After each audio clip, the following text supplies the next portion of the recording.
समय दुनिया में कई मोर्चों पर युद्ध लड़े जा रहे हैं। इस बीच ईरान ने आधी रात को इजराइल पर मिसाइल और ड्रोन अटैक किए हैं। ईरान ने इजराइल पर 300 से ज्यादा अलग अलग तरह के ड्रोन हमले किए हैं। इनमें किलर ड्रोन से लेकर बैलिस्टिक मिसाइल और क्रूज मिसाइलें शामिल हैं।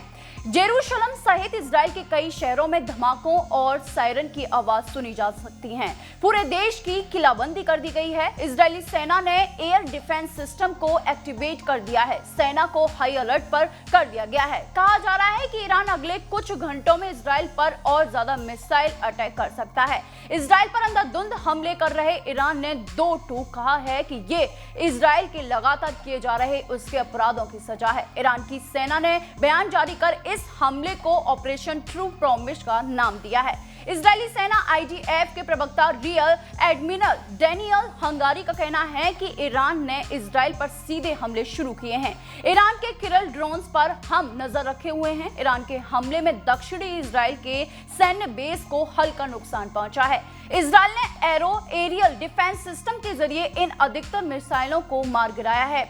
अल अक्सा के गोल्डन डोम के ऊपर आसमान में कई मिसाइलों को मार गिराया है। इस हमले के बीच इजरायली पीएम नेतन्याहू और अमेरिकी राष्ट्रपति जो बाइडेन ने फोन पर बात की है। दोनों नेताओं के बीच मौजूदा स्थिति पर चर्चा हुई। इस दौरान बाइडेन ने कहा कि ईरान के खतरों के खिलाफ हम इजराइल की सुरक्षा के लिए प्रतिबद्ध हैं और हम उसके लिए मजबूती के साथ खड़े हैं।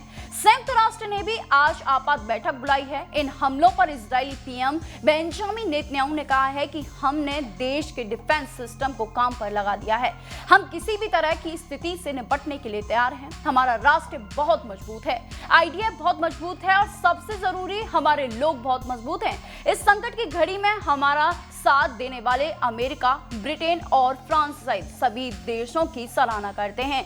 इजराइल में आधी रात को ईरान की ओर से किए गए हमले से वैश्विक तनाव चरम पर पहुंच गया है। ईरान के विदेश मंत्री का कहना है कि ईरान किसी भी तरह के सैन्य आक्रमण से अपनी सुरक्षा के लिए कोई भी कदम उठाने से हिचकेगा नहीं। इजरायली डिफेंस फोर्सेस ने भी कहा है कि जहां भी जरूरत होगी वहां उन हमलों को मुस्तैदी से रोका जाएगा।